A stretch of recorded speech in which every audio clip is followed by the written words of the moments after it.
I'll never catch him while I'm this small. Why, curious butterflies. You mean bread and butterflies? Oh, yes, of course.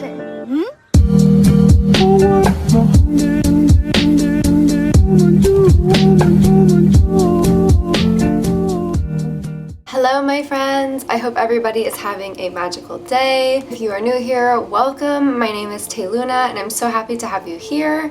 Today we are going to be diving into the magical world of sacred space, what it is, and why you need one. You probably have one already and you just don't realize it, but today we're going to dive in and I'm going to share all of the magic that you need to know about creating a sacred space of your own. For me, a sacred space is all about feeling safe. When you are on this journey, it is crucial to have a safe place to come back to retreat in, where you can let everything digest within you and feel safe doing so. When you're growing spiritually or you're just walking the path of life, there are so many twists and turns and changes and things that happen, and we may be in places outside of our sacred space where we don't feel very safe, where we feel pressured in different ways, or we might be overwhelmed with energy from others or even energy from ourselves. It is a really good place for you to be able to process things that are happening in your life. You can go to this place with anything, with problems, with successes and achievements. Your sacred space is there for you to help you process and digest any big thing that's happening in your life. So a sacred space is essentially a place that you can retreat to when you need to feel safe, let energy and lessons digest, and you can actually take those lessons and you can take the energy of all of that and really grow and transform as a spiritual being. Might not seem super obvious at first, but your sacred space is just where you find yourself spending the most time and feeling the most secure. The places that you go to when you are going through rough times, when you need some time away, some quiet time to yourself, and you want to feel safe doing so. This could be your home, this could be a specific room in your home. When you're creating your sacred space, it's really important to really take note of how you feel in certain areas. If you feel very calm and relaxed and you feel safe to explore energies in your home, in your room, maybe that's a good place to start. If you feel it more when you're on the go, maybe you travel a lot, maybe that's a good place to set up your sacred space. It is a place that should naturally call to you. Just take some time before you really start to decide where you want your sacred space to be. The places where you feel the most safe and the most comfortable. This is going to be a really good place to start, and it will only kind of explode from here. When I first created a sacred space for myself, my sacred space was set up in my room right in front of a window. I had it surrounded with plants, with life, with my favorite candles, with very, very meaningful objects that came from friends and family members. I had my journals and all of my books that were there to help me learn.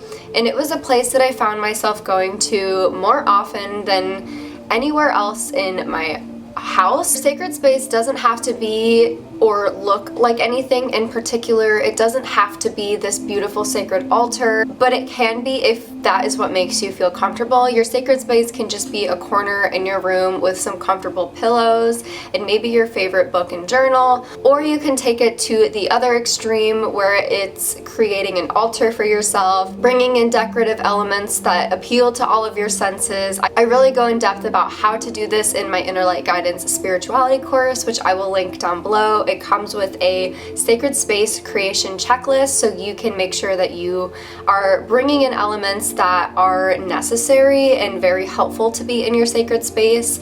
But essentially, you want to have something that appeals to all of your 5 senses, maybe even your 6 senses. So some things that I had in my sacred space when I was starting out, I had a lot of very inspirational quotes and books Even oracle cards are really good for this. If I would pull something that really spoke to me, I would leave the card out for a while and just prop it up on my sacred space somewhere and let it be there until I felt like I needed to change it, which would oftentimes be quite a while. I would bring some of my favorite stones and crystals. This was at the very beginning of my crystal journey, so I had very few. I just had stones that were gifted to me by people that I really cared about. So I had all of the stones that were gifted to me from very, very beloved friends and family, and I would leave them on my sacred space. They made me feel loved. They made me feel like the energy of my friends and loved ones were with me while I was there. So that was very powerful for me as well. Another thing that I really like to have is incense to have a really nice smell in my room, and also very intentional candles. I had a candle that was gifted to me also by a really good friend at the time, and it had a very powerful intention behind it that she kind of set already, and I brought the intention into my sacred space. If you don't have something like this, you can just get a candle that you really like and set an intention with that candle for your space. Maybe you set an intention like, when I light this candle, I know that I am safe and protected. So every time you go into your sacred space and you light your candle, that intention is just reignited, and you know that you are here and you are safe to do whatever it is that you need to do in this space. Those are some of my favorite things, but like I said, I also had things like books and journals. This was the place that I would go to journal every day, write about how I was feeling. I would pull my cards here and take lessons with me from these card readings. So those are just a few things that I liked to add when I first started out with my sacred space. And in the beginning, it was just one space. It doesn't have to be anything big and special. You can designate one little spot in your room to your sacred space, or if that seems to be an issue, you can even take a little box or something with a lid on it and place things in this box that make you feel safe. Maybe you put a little incense cone in there, maybe you put your favorite card deck in there, a little figurine or something that is very sentimental to you, was gifted to you by somebody you care about, and make this little box or travel altar. I think I have a video all about how to do this. I will link it in the cards up above. But essentially, you can create a little sacred space within this box and bring it with you anywhere you go. So if you don't have a place that you are permanently at, if you move around a lot, you can use this method and take your sacred space with you, change out the items as you need to, and you will always have a sacred space that you can go to no matter where you are. This is a really good idea even if you do have room for sacred space in your home. I think it's really smart when you're on your journey, when you're on your spiritual journey, things happen out of nowhere sometimes and it catches you by surprise, and you might need a little bit of strength and comfort when you're out and about. You never know. So I like to bring things with me also, even if it's a little bag full of crystals and herbs that make you calm and feel good and safe, like lavender is a really good one. It's really smart to have those things with you at any time, just in case you find yourself needing it. So there's really no rules for your sacred space. You can do absolutely anything here. You can journal here, you can meditate here, you can talk to your friends here, you can talk to yourself here and journal, you can stretch and do yoga and exercise here. There are no rules for what you do in this space. You can do anything that calls to you and that feels good, and maybe do the things that you might have a little bit of fear doing in other places. Do those things here. So maybe you really want to start a yoga practice for yourself, or you want to try a new exercise and you're too nervous to do it in front of other people. Maybe starting out these practices in your sacred space would be a great idea because you know that you are safe here. You can do anything here. Having a sacred space is really, really important for me personally on my journey.